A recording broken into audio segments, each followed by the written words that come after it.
तो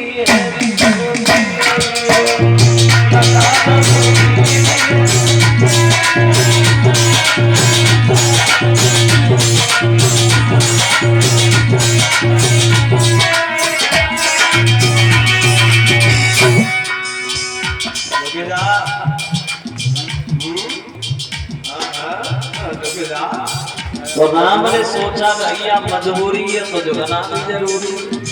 चलो झुके जा रहे, हमारा बिगड़ क्या रहा है। राम झुकने को तैयार रहे, लक्ष्मण भी बोलना शुरू, भैया झुके रहे हो ससुराल शुभ हो जाएंगे सामने, वो भी कहेंगे अगर आज झुक गए तो जिंदगी भर झुके ही रहोगे। झुकना राम नहीं झुके सीधे खड़े पलटियां मुड़ी, झुकना पड़ेगा तुमको, झुकना पड़ेगा,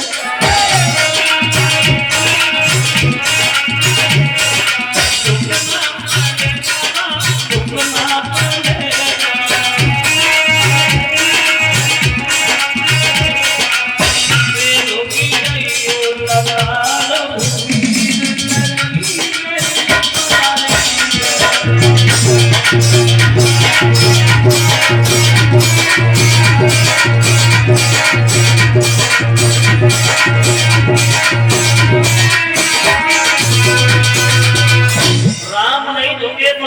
लक्ष्मण पे भगे आगे तो बड़ी जयमाला कब की पहने ही होती है, अकेले तुम नहीं पहने दे रहे लक्ष्मण। तो लक्ष्मण बोले हमसे कहा, बोले पहनवा। और लक्ष्मण ने सबको सुना के एक बात कही, भैया ने कितना बड़ा काम कर दिया, भैया ने धनुष तोड़ दिया, हमने भैया के पैर भी नहीं छुए। और लक्ष्मण ने पैर छुए, राम ने झुककर के आशीर्वाद दिया, सीता जी को मौका मिल गया, भाग करके जयमाला डाल दी। कलश वाली कन्या सामने खड़ी हो गई। अब खबर भेजी है दशरथ के पास, जनक ने के दशरथ बारात लेके आना, राम की शादी होनी है। अब राम की बारात सज धज के चलिए अयोध्या से, और जनकपुर में जब गई तो जनकपुर में जाकर के वहां 74 दिन जाएगी रुकी। कितने दिन रुकी? 74 दिन। आजकल जैसी दशा नहीं हती, पहले बारात में पहुंची ना पाए, ना से पहले फिर घर देख नाश्ता से भी कोई वास्ता। वो अब तो भैया बारातों की दशा बदल गई है। अब तो वो दशा है, घर से खा के जाओ, लौट के घरे खा, वो तो बारात है। अगर शरीर में ताकत है तो खाए को ढूंढले, और ताकत ना है तो पेट पकड़े घूमते ही रहो, कोई परोसने वाला नहीं है, न पूछने वाला। आजकल कोई बड़ो बड़ो बारात में जाए और उनसे पूछो भैया तुम्हें क्या मिलो बारात में खाएंगे, तो धक्का के अलावा कचना बता का धक्का मिले और क्या मिलो। ये 100 रुपया हमारी करीब आए हैं गोपी सनोर अशोक फौजी, जो इसी गांव मुदतपुर के रहने वाले हैं। उन गोपी की तरफ से 100 रुपया हमारे पास आए हैं, हमेशा प्राप्त होती रहे। और 50 रुपया भिजवा रहे हैं अर्पित यादव सनोर ओमित यादव, जो इसी गांव मुदतपुर के रहने वाले हैं। ये 100 रुपया हमारे पास और 50-50 रुपया सभी साथियों को, और एक टिफिन में सभी कलश वाली बहनों को। ये अभिषेक यादव सोनो पुष्पित यादव इसी गांव मुदतपुर के रहने वाले हैं। एक टिफिन कलश वाली कन्याएं के लिए, और 100 रुपया हमारे पास, 50-50 रुपया सभी साथियों के करीब आए हैं। बात में ये कह रहा था बारात वाली,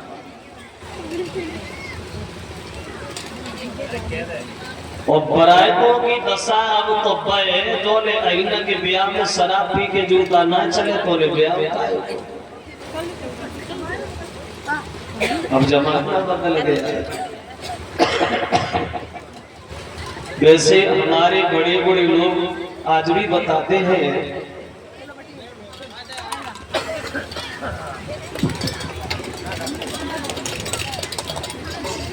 हमारे बड़े बड़े लोग आज भी बताते हैं कि 3-3 दिन की बारातें अभी तक नहीं। पहले दिन जाती थी, दूसरे दिन रहती थी, तीसरे दिन आती थी। काऊ को 5 साल बाद गोनो हो तो काऊ को 3 साल बाद गोनो हो तो काऊ को 2 साल बाद गोनो हो तो अब टाइम नहीं, अब टाइम है। अब ब्याह बाद में हो तो कौन हो, पहले हो जाता। जमाना बदल गया, ब्याह बाद में कौन हो पहले। वो पेपर में नहीं आता चटमगनी पटबिया, पेपर में देते हैं चटमगनी पटबिया पटबिया चल बच्चा दे रही है। समय नहीं रहा, वक्त नहीं रहा। तो राम की बारात तो 74 दिन रुकी है और राम की ही शादी नहीं रही, बल्कि 4 भाइयों का विवाह हुआ।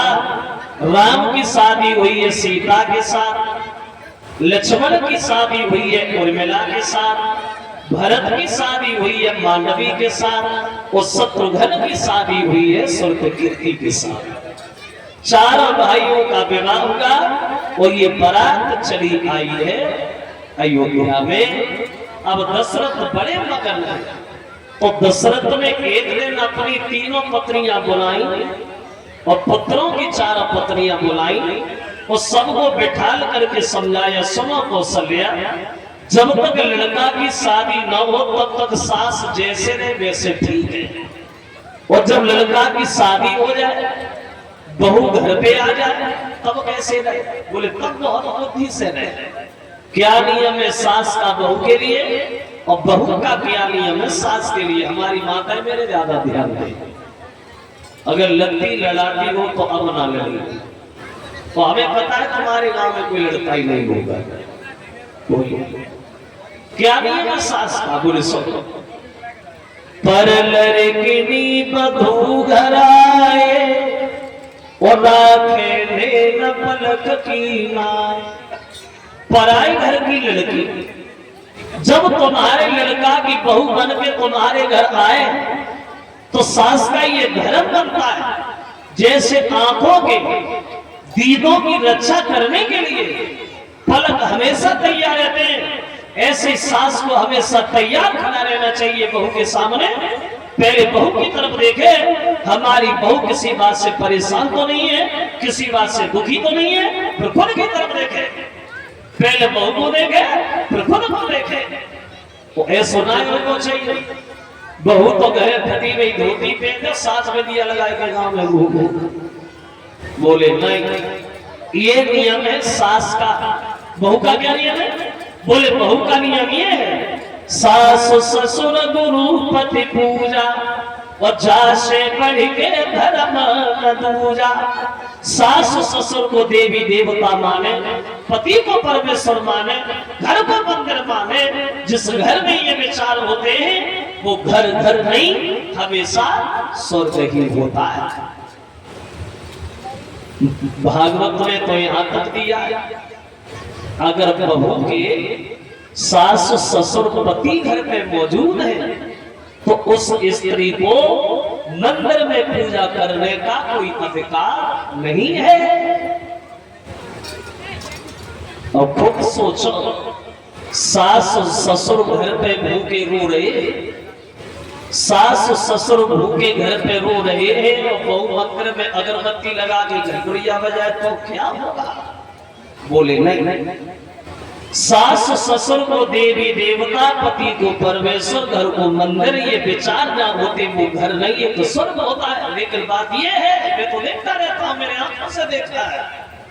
अब बहुवन को देखो शासन से वो नित्य उठ के रारे मचाती है, वो घर को जितनो काम काज सब बुढ़ियन कई करवाती है।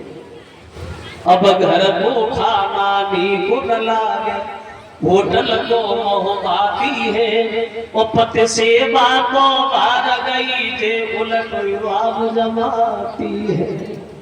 अब वो जमाना आ गया है। लेकिन एक बात अगर हमारी मान लो तो घर में लड़ाई नहीं होगी सास और बहू में, कभी नहीं झगड़ा हो सकता है अगर हमारी मानो तो।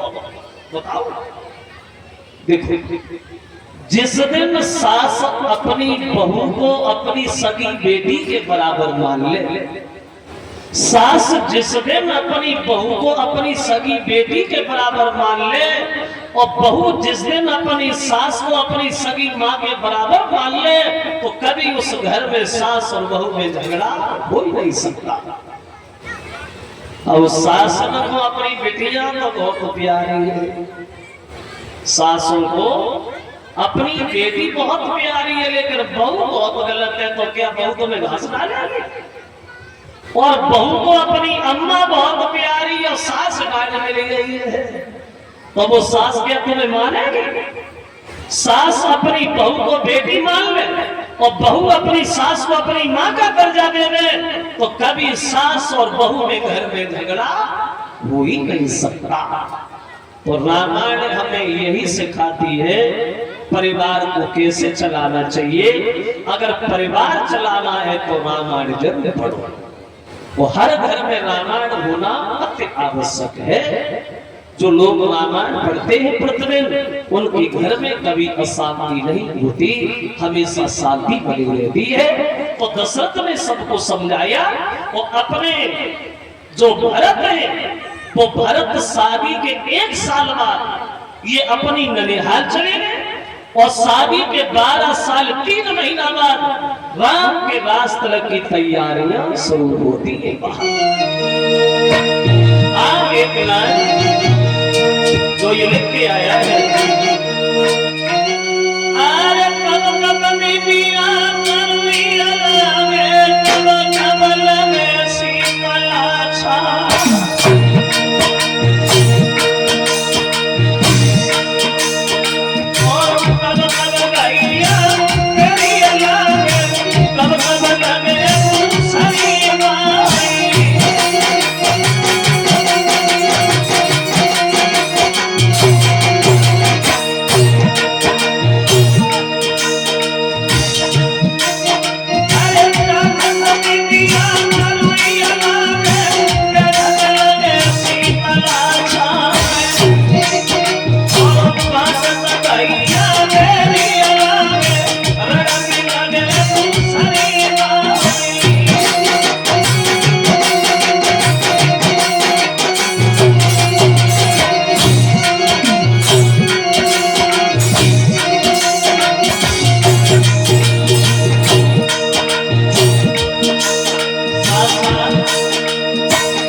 अब शादी के 12 साल 3 महीना बाद राम के रास्ते की तैयारियां होती है। वहां बोला श्री राम